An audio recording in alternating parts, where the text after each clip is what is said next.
महंगा, घर महंगा, जमीन महंगी, प्रॉपर्टी महंगी, जायदाद महंगी। दुनिया में सबसे ज्यादा महंगा क्या है? तो शिव महापुराण में भगवान शंकर नंदी से कहते हैं दुनिया में सबसे ज्यादा महंगा है भरोसा। वो दुनिया का सबसे महंगी चीज है, भरोसा।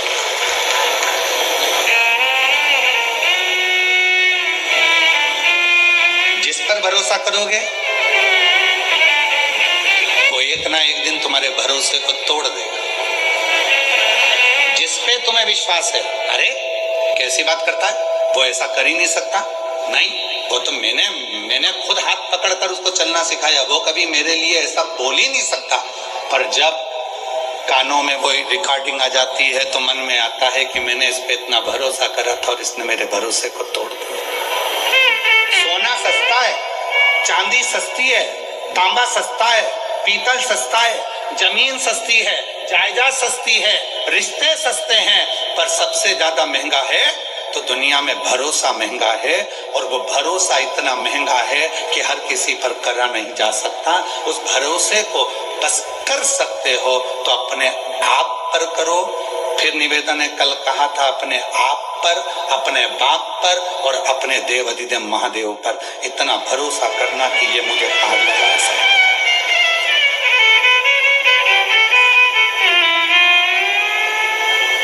अभी एग्जाम का टाइम है, परीक्षाएं चालू हो गई हैं, 10th, 12th, 8th सब क्लासों का एग्जाम का टाइम है। बच्चे लोग कहते हैं गुरुजी याद नहीं होता, बच्चे कहते हैं कि गुरुजी ध्यान में नहीं रहता, हमें क्या करना चाहिए? हमारा निवेदन है उन बच्चों से, किसी दुनिया के व्यक्ति में वो सामर्थ्यता नहीं है कि तुम्हें उन्नति की सीढ़ी पे चढ़ने से रोक दे।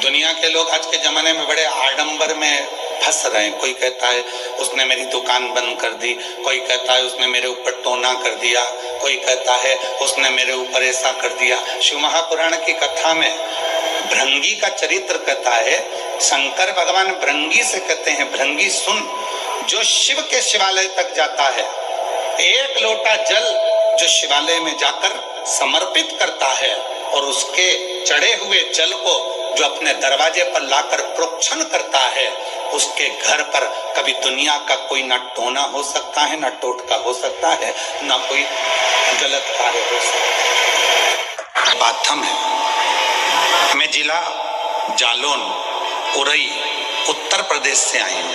कहीं बैठी हो तो हाथ हिला सकती हूँ, अगर कहीं बैठी हो तो हाथ हिला सकती हैं। मेरा नाम संगीता और मेरे पति का नाम विजय बाथम है। मैं जिला जालौन उत्तर प्रदेश से आई हूँ। एक लोटा जल का क्या वर्णन करूं? आप लोग एलईडी पे पत्र पढ़ रहे हो? आप लोग जम के तो बोलो, पढ़ रहे हो ना?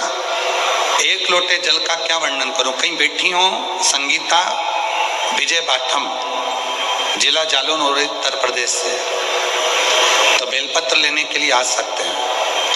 एक लोटे जल का मैं क्या वर्णन करूं? सीहोर के रुद्राक्ष का मैं क्या वर्णन करूं? मेरा बेटा 14 साल का है गुरुजी, जो ना चल पाता था ना बोल पाता था, दिमाग से विकलांग था गुरुदेव, ना वो बोलता था ना वो चलता था, दिमाग से भी वो विकलांग था। आज बाबा की कृपा से चलता भी है, बोलता भी है और अपना काम स्वयं कर लेता है। मैं बाबा को धन्यवाद देने के लिए आई हूँ, बाबा को प्रणाम करने के लिए। पूर्व का कर्म शिव महापुराण की कथा में बैठकर जब हम कथा का रसतत्व करते हैं, ग्रहण करते हैं, तो हमारा पुराना कर्म कटते चले जाता है, कटते चले जाता है। एक पत्र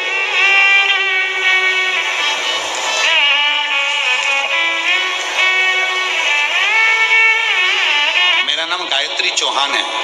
पति का नाम राजेंद्र सिंह चौहान है।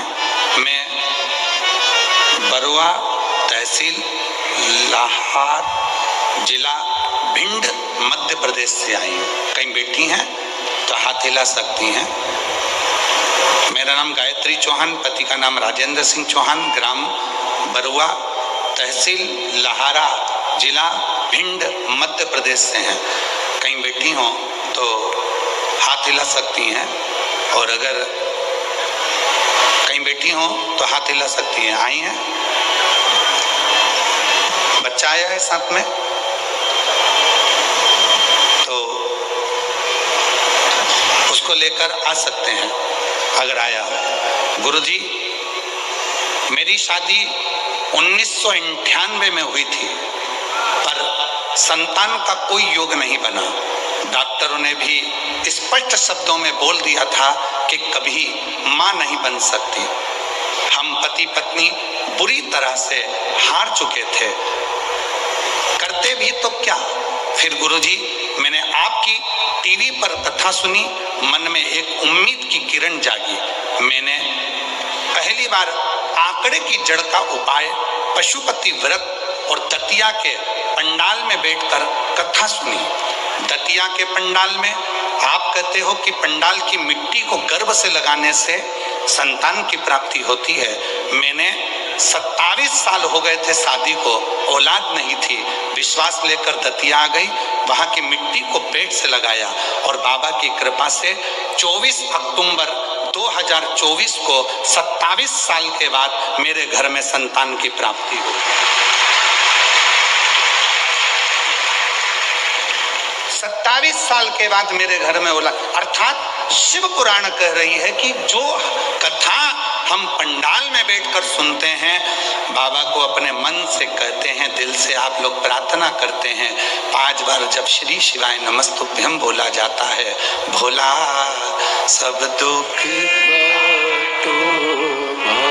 जब हम और आप प्रार्थना करते हैं, बाबा से कहते हैं कि मेरे दुख को काट दीजिए, शिव कृपा से, शंकर की करुणा से, शिव की उदारता से जब वो दुख बाबा की कथा में बैठकर कटना प्रारंभ होता है, हमारे पूर्व का कर्म धीरे धीरे कट जाता है, तब मेरा देव अधिदेव महादेव तुम्हारी झोली 3 महीने में भर ही देता है। ये निश्चित है। बोल बम का नारा है, इतना धीमा बोलोगे तो कल्याण तुम्हारा है। जम के बोलो जरा, बोल बम का नारा है, श्री शिवाय।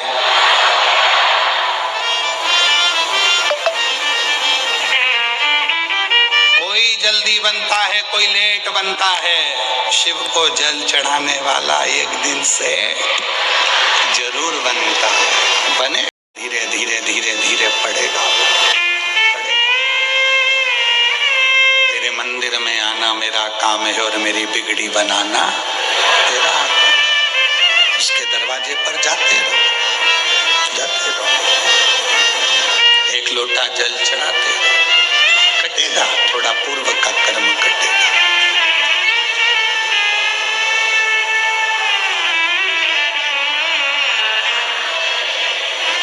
आएगा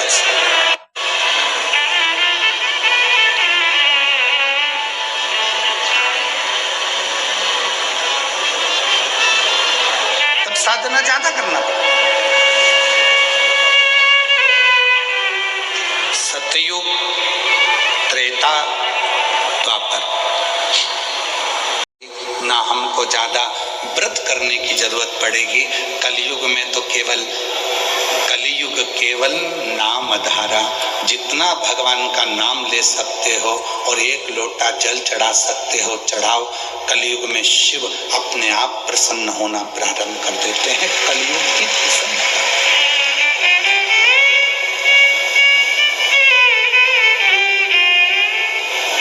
बहुत कुछ नहीं।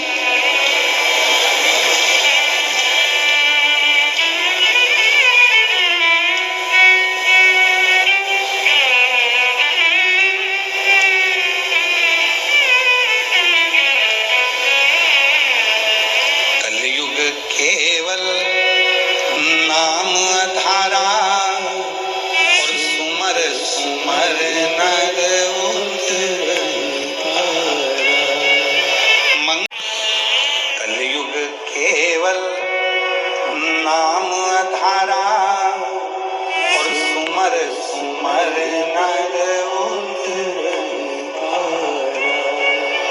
मंगल भवन अमंगल हारी, द्रवहु सुदशरथ अजिर बिहारी। इस कली काल में भगवान शंकर का जितना उच्चारण करो, जब बहुत हार जाओ, बहुत चिंता में पड़ जाओ, बहुत टेंशन में पड़ जाओ, तब श्री नमस्तुभ्यम उच्चारण जपो जपो। कलयुग में केवल भगवान के नाम का उच्चारण ही हमें सुख दे देता है। कितना सुंदर कहा है शिव महापुराण में, सतयुग में भगवान शंकर को रिझाने के लिए माणिक के, हीरे के, रतन के शिवलिंग की जरूरत पड़ती थी, शिवलिंग की पूजन करना होती थी। त्रेता में सोने के शिवलिंग की पूजन होती थी, द्वापर में पारे के शिवलिंग की पूजन होती थी, और कलयुग में केवल मट्टी के शिवलिंग की पूजन करके मनुष्य अपने कार्य को सफल कर सकता है। मट्टी का शिवलिंग, एक विश्वास। डॉक्टरों ने मना कर दिया था दोनों को, भाभी को भी बहन को भी, औलाद नहीं होगी। IVF करवाया गया तो भी संतान नहीं हुई।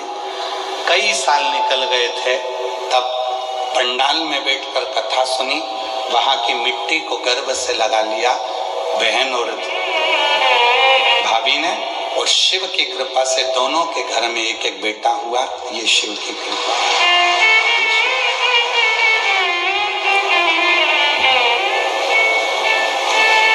सतयुग में माणिक, हीरे, रतन के शिवलिंग की पूजन होती थी। त्रेता में सोने और चांदी के शिवलिंग की पूजन होती थी। द्वापर में पारे की शिवलिंग की पूजन होती थी। पर कलयुग में काय का शिवलिंग? मिट्टी। केवल पार्थिव शिवलिंग का निर्माण करो, पूजन करो और बाबा से अपने मन का भाव करो। मिट्टी का शिव।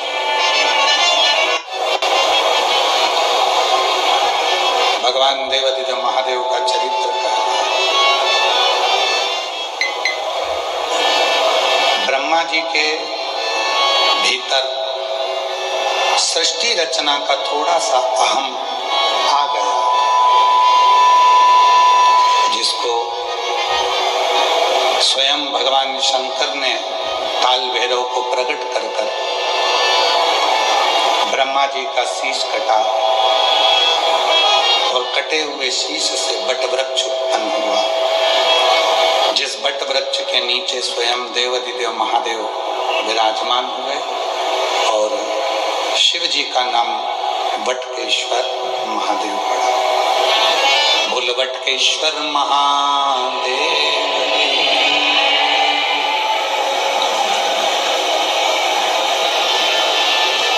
एक विश्वास, एक सत्य, ये दो चीजें भगवान शंकर को प्रिय है। ब्रह्मा जी ने झूठ बोल दिया था, इसलिए ब्रह्मा जी का सिर कटा। हमारा आप सबसे निवेदन है, भगवान देवादिदेव महादेव के मंदिर में, शिव जी के मंदिर में, शिव महापुराण में जब आप जाते हैं, जितनी देर आप भगवान शंकर के मंदिर में बैठे या जितनी देर आप शिव जी के सामने रहें, उतनी देर अपने मन में किसी दूसरे के प्रति भेदभाव ना लाएं। बाबा से प्रार्थना करें कि बाबा ऐसी कृपा करना, किसी स्त्री की गोद खाली ना रहे और किसी पुरुष की जेब खाली ना रहे। इतनी ये दो चीजें। जिस नारी के संतान नहीं होती है, बच्चे नहीं होते हैं, उस नारी को बहुत सुनना पड़ता है। जिस नारी को औलाद नहीं होती है, उसको बहुत सुनना पड़ता है। दुनिया के लोग बहुत ताना देते हैं, अपशब्द कहते हैं, गालियां देते हैं, आड़ा खड़ा करते हैं। और एक जिस पुरुष की जेब खाली रहती है, जिसके पास धन नहीं होता, पैसा नहीं होता, उसको भी बहुत सुनना पड़ता है। बाबा से रोज प्रार्थना करा करो, किसी नारी की गोद को खाली ना रखना, किसी पुरुष की जेब को खाली ना रखना। शिव जी ने ब्रह्मा जी के सिर को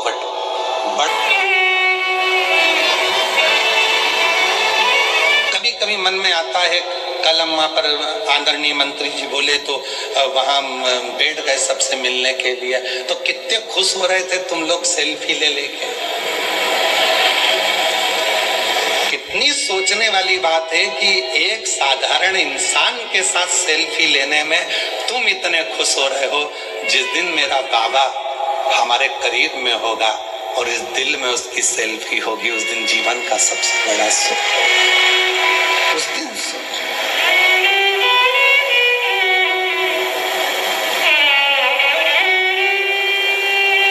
इसलिए वो एक लाइन हमारे स्मरण में बार बार आती है कि भंवरे ने खिलाया फूल, फूल को ले गया राजगुरु। भंवरे ने खिलाया फूल, फूल को ले गया राजगुरु। भंवरे तू कहना न फूल, फूल मेरा हो गया इधर।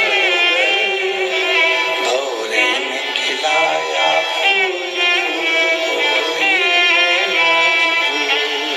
हृदय रूपी फूल, ये मन, ये चित्त, ये वृत्ति सब शिव की है। जब उसी में रम गई तो फिर हम किसको कहें? भंवरे तू कहना न फूल, फूल मेरा हो गया इधर। भंवरे ने खिलाया फूल, फूल ये हृदय, ये चित्त, ये वृत्ति, ये मन शिव का है, तो फिर आप लोगों में रमाए कैसे? कैसे रमाए?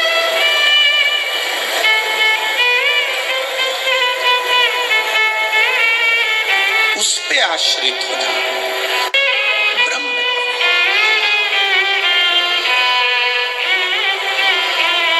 और भंवरे ने खिलाया फूल, भंवरे ने खिलाया फूल, फूल को ले गया राजको। भंवरे तू कहना न फूल, फूल मेरा हो गया इधर उधर। भंवरे ने खिलाया फूल, फूल को ले गया राजको।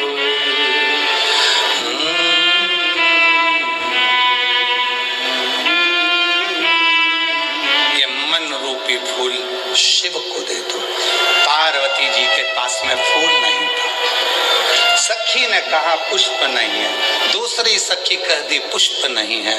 पार्वती जी ने स्पर्श करा शिवलिंग का, नेत्रों को हाथ लगाया, शिव के शिवलिंग को लगाया। बाबा मेरे पास देने के लिए आज फूल नहीं है, ये नेत्र रूपी पुष्प मैं तुम्हें देती हूँ। ये नेत्र रूपी पुष्प मैं तुम्हें देती हूँ।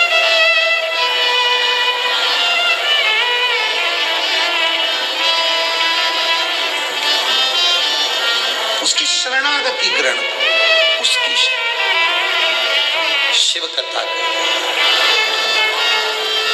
पार्वती मैया के शिव तत्व। जब माँ जगत जननी जगदम्बा अम्बा पार्वती जी तप साधना में लीन हुई,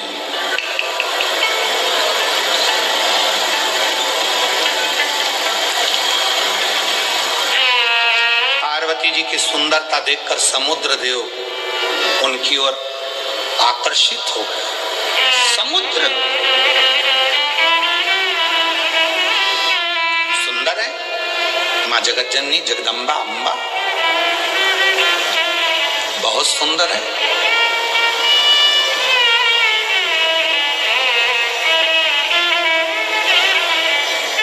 देखो भक्ति कैसी होना चाहिए, तो शिव पुराण कहती है भगवान विष्णु और भगवान शिव के जैसी होना चाहिए।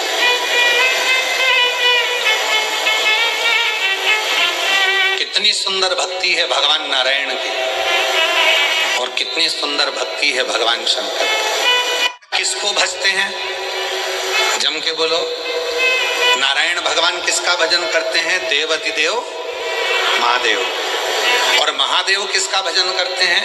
भगवान श्री नारायण। राम जी भजते हैं शिव को और शिव जी भजते हैं राम जी को। भगवान कृष्ण भजते हैं शंकर भगवान को और शंकर भगवान भजते हैं भगवान कृष्ण।